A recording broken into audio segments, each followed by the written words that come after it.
फसलें उगाते हैं और उनका वैल्यू एडिशन करते हैं। बाजरा आज की डेट में मंडी में जाकर बेचते हैं तो 20 से 25 रुपए किलो में बिक जाता है।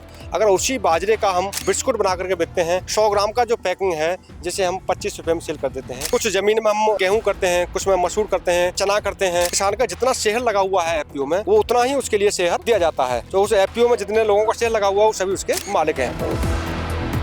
गांव जंक्शन पर आप अक्सर ऐसे किसानों से मिलते हैं जो कुछ अलग कर रहे हैं, जो कुछ नया कर रहे हैं, जिनके मॉडल से देश भर के अन्य किसान बहुत कुछ सीख सकते हैं। आज हम आपको ऐसे किसान से मिलवाने वाले हैं जो सिर्फ किसान नहीं बल्कि उद्यमी भी हैं। जी हाँ, उन्होंने अपने खेत में पैदा होने वाले फसलों का प्रोसेसिंग किया, उनके प्रोडक्ट्स को मार्केट में बेचने का पूरा कारोबार जो है ना सेटल कर लिया है। तो उनका पूरा मॉडल क्या है, उससे अन्य किसान क्या कुछ सीख सकते हैं, ये उनसे समझते हैं। इस वक्त हम लोग अलीगढ़ के चाऊपुर हौज गाँव में है और हमारे साथ बबलू शर्मा जी हैं। खेती से लेकर के उद्यम तक का सफर क्या है, पूरी कहानी? हमारा उद्देश्य है किसान की आय के स्रोतों को बढ़ाना, और आय के स्रोत बढ़ाने का उद्देश्य यह है कि हम किसी भी फसल को उत्पादन करते हैं और उत्पादन करने के बाद में उसे जाकर के हम मंडी बेचते हैं तो हमारी आय नहीं बढ़ सकती है। जैसे हम बाजरा आज की डेट में मंडी में जाकर बेचते हैं तो 20 से 25 रुपए किलो में बिक जाता है।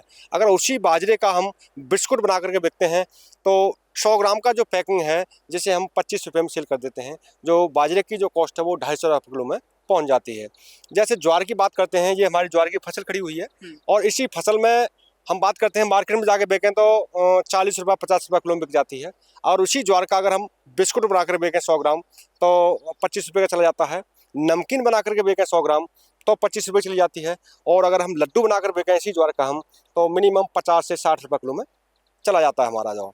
तो इस तरीके से हमने वर्क करना चालू किया है और वर्क करते करते हम आगे बढ़ते जा रहे हैं। जिसका हमें ट्रेनिंग जो मिला था IIMR जो हैदराबाद में यूनिवर्सिटी है उसके माध्यम से लिया था। हमने आकर वो चीज़ चालू किया कि सारा जो बीच का गैपिंग है वो पूरा खत्म हो जाए और सारा का सारा प्रॉफिट किसान को मिले। अब किसान को प्रॉफिट हम कैसे देते हैं उसका सिस्टम आपको समझाते हैं। जैसे कि हमने किसान को सीड दे दिया, किसान ने फसल को उत्पादन कर लिया, उस फसल का उत्पादन करने के बाद में उसको हमने परचेज कर लिया, परचेज करने के बाद में उसका हमने प्रोसेसिंग किया, लड्डू बनाया, बिस्कुट बनाया, नमकीन बनाया, उसको हमने मार्केट में बिक दिया। उसका जो भी प्रॉफिट आता है तो जिस किसान का जितना शहर लगा हुआ है एफपीओ में वो उतना ही उसके लिए शहर दिया जाता है। तो उस एफपीओ में जितने लोगों का शेयर लगा हुआ है वो सभी उसके मालिक हैं। आज की डेट में हमारे एफपीओ जो है जिसमें 964 किसान जुड़े हुए हैं। आपकी खेती का मॉडल क्या है? अपनी पर्सनल जो खेती है उस खेती को हमने डिवाइडेशन कर रखा है। जैसे कुछ जमीन में हम गेहूं करते हैं, कुछ में मसूर करते हैं, कुछ में चना करते हैं। और इस मौसम में हम जैसे बाजरा करना है, हमें मक्का करना है, हमें धान करना है, डिवाइडेशन करके करते हैं। ये नहीं है कि सारी जमीन में हम एक जैसी खेती करते हैं। कितनी जमीन में खेती है आपकी? हमारे पास में 9 एकड़ जमीन है, उसमें हम खेती करते हैं। किस फसल चक्र में क्या लेते हैं? फसल चक्र में जैसे कि हमने इस बार में जिस जमीन में हमने गेहूं किया है आगे चलकर उसमें हम जो है सरसों की खेती करेंगे, जिससे कि उसमें बलिया घास जो हम बोलते हैं तो वो घास का खत्म हो जाएगी, वो नहीं रहेगी दोबारा के लिए। और जिसमें हमने लाहा कर दिया उसमें हम जो है मक्का की खेती बहुत अच्छी होती है, मक्का की खेती कर देते हैं। और मक्का के बाद में उसमें धान खेती बहुत अच्छी हो जाती है। और जिसमें हमने गेहूं किया है उसमें हम इस समय पर हम उड़द वगैरह या मूंग वगैरह ये चीज़ की सोइंग करा देंगे जो, तो वो हमारे दाल में भी अच्छे काम आएगी, जमीन के अंदर कार्बन की पूर्ति होगी बहुत अच्छी। तो इन चीज़ तरीके से हम रूटीन घुमाते हैं फसल का। गांव का किसान जो होता है जिसको बहुत सारी जानकारियां नहीं है कि क्या करना चाहिए, कैसे आगे बढ़े, वो आपसे क्या सीख सकता है? तो उनको ये ज्ञान देते हैं कि आप फसल चक्र अपनाइए और खेती को हमें डेवलप कैसे करना है, हमें आगे कैसे बढ़ना है, इन सारी चीज़ों के बारे में उनको जानकारी देते हैं हम जो है, और अपने साथ जोड़ कर उनको आगे बढ़ाते हैं। मतलब खुद खेती करते थे, खेती से जो सीखा वो दूसरों को बता रहे हैं? जी जी जी सर। ज्वार की फसल कितने एरिया में करते हैं आप? 1 से 2 एकड़ खेती में ज्वार की फसल करते हैं हम लोग। कितनी लागत आती है खेती में? ज्वार की फसल में लागत तो बहुत नॉर्मल रहती है। एक बार इसमें यूरिया लगाने की जरूरत होती है तो हम लोग यूरिया न लगा करके उसमें हम एक NPK बैक्टीरिया आता है जिसे हम हमारे ही एक संगठन में किसान तैयार कराते हैं, हम उनसे परचेज करते हैं और भी किसानों को देते हैं उसे, और उसे ही हम अपनी खेती में लगाते हैं तो उसी से वो तैयार हो जाता है। जुताई और बीज का खर्चा आता है, बाकी वैसा कोई खर्चा। लागत कितनी तब भी? मिनिमम मानो आप पर एकड़ की अगर हम बातें करें तो 5-6 हज़ार रुपये की लागत आती है। उत्पादन कितना होता है? 6 से और 8 कुंटल एकड़ के समथिंग में इसका प्रोडक्शन हो जाता है। कैसे तैयार करवाते हैं आप जो ये प्रोडक्ट्स बता रहे हैं कि लड्डू और नमकीन और बिस्किट? जैसे नमकीन बनाना चाहता है, बाजरा को पिसवा लिया, पिसवाने के बाद में उसका आटा ले लिया, आटे को हमने छान लिया, छानने के बाद में उस आटे को हम जो बढ़िया तरीके से मारते हैं, मारते समय पर उसमें हल्का सा सेंधा नमक डालते हैं और उसमें अजवाइन डालते हैं।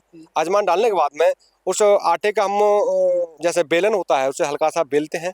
बेलने के बाद में उसमें कुछ ऐसे धागे बनाने पड़ते हैं जिससे कि वो फूला नहीं, और फूलने के बाद में उसमें हम तेल को जो यूज करें उसे सेकने के लिए या तो हमारा सींग का तेल हो या नारियल का तेल हो, जिससे कि बॉडी के लिए हानिकारक नहीं हो, और उस तेल को हीट करने के बाद में उसको हम उसमें सेकें और सेकने के बाद में वो तैयार हो जाता है। और लड्डू के लिए उसमें हमें आटा हमने छान लिया, गुड़ ले लिया, घी ले लिया देसी, अजवाइन भी ले लिया हल्की सी, नारियल ले लिया। इन चीज़ों को मिक्स करने के बाद में और आटे को हम पहले भूज लेते हैं घी में। भूजने के बाद में फिर गुड़ जो है उसकी चाशनी बना लेते हैं, और जैसे हमने चाशनी तैयार की, चाशनी में उस आटे को मिलाते हैं। मिलाने के बाद में वो सेट हो जाता है, तो उसके बाद उसको लड्डू बनाना चालू कर देते हैं। लड्डू बनकर तैयार हो जाता है। कि कहाँ से डिमांड आती है सर आपके प्रोडक्ट्स खरीदने के लिए? हमने स्टॉल लगाना चालू किया था। सबसे पहले कृषि विभाग से हमें सपोर्ट मिला था, तो स्टॉल लगाना चालू किया था, और स्टॉलों पर लगाने के बाद में जितने लोगों ने उसको यूज किया तो उन्हीं लोगों की हमें डिमांड आना चालू हो गया।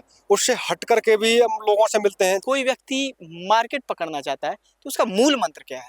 कोई भी प्रोडक्ट है उसकी अगर हम गुणवत्ता, यानी जिस व्यक्ति के लिए जिस प्रोडक्ट की विशेष जरूरत है उस व्यक्ति के पास में जाकर के उसकी गुणवत्ता को अगर हम अच्छी तरीके से उसे बता देते हैं तो वही हमारा मूल मंत्र है। तो आपको कोई व्यक्ति संपर्क करना चाहे अपनी परेशानियों को दूर करने के लिए तो अपना मोबाइल नंबर जरा बता दीजिए। 8218 और 25 381।